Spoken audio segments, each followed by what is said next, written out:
السلام علیکم، میں Awais Ilyas advocate Bajwa law chamber law society Pakistan سے مخاطب ہوں۔ آج ہمارا جو ویڈیو کا ٹاپک ہے وہ یہ ہے کہ اوورسیز جو پاکستانی خاتون ہیں وہ باہر رہ کے پاکستان میں کیسے خلا لے سکتی ہیں۔ تو آج میں آپ کو بتا دیتا ہوں کہ اس کا طریقہ کار کیا ہے اور کس طرح سے جو خاتون ہے وہ پاکستان سے باہر رہ کے بھی پاکستان کے اندر خلا لے سکتی ہے۔ اس میں کافی کچھ ہوتا ہے۔ کچھ خواتین کے پاس ڈیول نیشنلٹی ہوتی ہے، کچھ کے پاس ریزیڈنٹ اسٹیٹس ہوتا ہے اور کچھ کے پاس خالی وزٹ ویزا ہوتا ہے۔ یہ ساری ہی اپلائی کر سکتی ہیں، ٹھیک ہے۔ اور اپلائی کرنے کے لیے سب سے پہلے جو شرط ہے یا ضروری ہے وہ شادی کا سرٹیفکیٹ یا نکاح نامہ یا کوئی شادی کا ثبوت ہونا ضروری ہے۔ اور دوسرا بات ہے کہ جہاں پہ ان کا خاوند رہ رہا ہے اس کا ایڈریس وغیرہ ہونا ضروری ہے۔ جو خواتین پاکستان سے باہر رہتی ہیں، ٹھیک ہے، ان کے لیے ضروری ہے کہ وہ کسی کو بھی اپنا جو اسپیشل اٹارنی ہوتا ہے اس کو نومینیٹ کرنا۔ نومینیٹ ایسے نہیں کہ منہ سے کہہ دیا، وہ ایک پراپر ڈاکومنٹ اسپیشل اٹارنی کا بنتا ہے جس میں وہ اپنے کسی بھائی کو یا باپ کو یا اپنے کسی کزن کو یا کسی محلے دار کو یا کسی جاننے والوں کے کسی کو بھی وہ نومینیٹ کر سکتی ہے کہ یہ میرے بہاف کے اوپر پاکستان میں خلا فائل کرے گا۔ وہ جو اسپیشل اٹارنی ہوتا ہے وہ پاکستانی جہاں پہ خاتون رہ رہی ہوتی ہے جس بھی ملک میں، وہاں کی کسی بھی پاکستانی کونسلیٹ سے یا ایمبیسی سے اس کو ٹیسٹ کروانا ہوتا ہے۔ وہ ٹیسٹ کروانے کے بعد وہ پاکستان میں بھیجتے ہیں، یہاں پہ بھی اس کی اٹیسٹیشن وغیرہ ہوتی ہے۔ جب یہاں پہ اٹیسٹیشن ہوتی ہے تو پھر اس ڈاکومنٹ کے بہاف کے اوپر وہ جو اسپیشل اٹارنی ہوتا ہے وہ اس خاتون کا کیس فائل کر دیتا ہے خلا کا۔ اس کے لیے ساتھ ایٹ لیسٹ ایک وٹنس ضروری ہوتا ہے، دو اگر ہو جائیں تو اچھی ہوتی ہے۔ وٹنسز وہ ہونے چاہیے جن کو سارے کیس کا یا شادی کی حقیقت کا پتہ ہو۔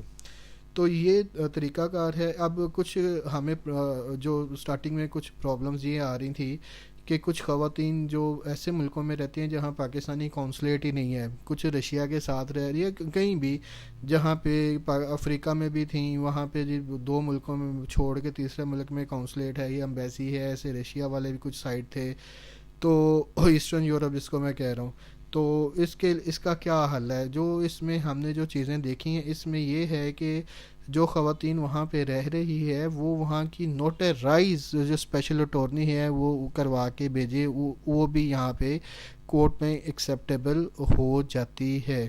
یہ طریقہ کار ہوتا ہے۔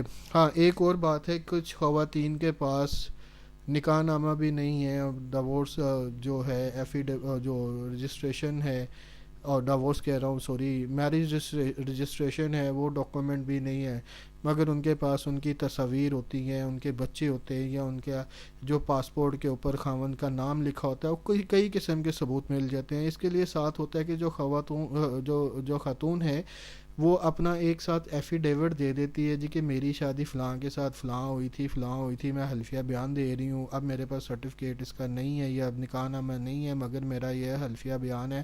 وہ بھی وہاں سے جو ہے وہ پاکستانی کونسلیٹ سے اٹیسٹ ہو جائے گا، یا اگر نہیں ہے کونسلیٹ تو نوٹرائز ہو جائے گا۔ اس کے لیے جو ریکوائرڈ چیزیں ہیں وہ اسپیشل اٹارنی کا ہونا ضروری ہے، کوئی بھی ایویڈنس جو ہے وہ پروف وہ ہونا ضروری ہے، اور اس کے ساتھ جو وٹنسز ہیں ان کا ہونا ضروری ہے، ٹھیک ہے۔ اس کے علاوہ ہماری جو نئی آنے والی ویڈیوز ہیں اس میں جو ہے ڈیورس، جو خاوند ڈیورس دیتا ہے وہ ہے انٹرنیشنل ڈیورس، جو ہے وہ ہے ڈیزولیشن آف میرج، ایک خلا کے اوپر ہے، ایک خالی ڈیزولیشن آف میرج کن گراؤنڈس پہ ہوتی ہے۔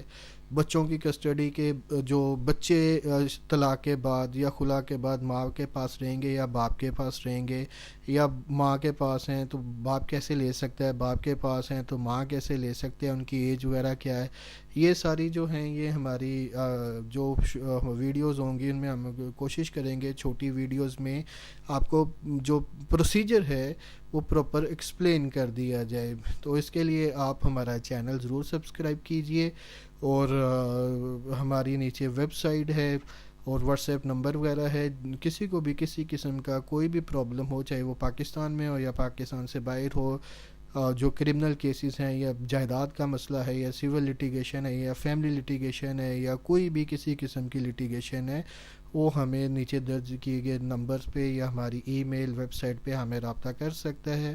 ہم اس کو فری کنسلٹنسی دیتے ہیں. ایک حد تک پورا کیس تو سولو نہیں کر سکتے مگر ایک حد تک ہم فری کنسلٹنسی دیتے ہیں. آپ کا بہت شکریہ. اب آئندہ نیکسٹ ویڈیو میں انشاءاللہ ہم حاضر ہوتے ہیں. اللہ حافظ.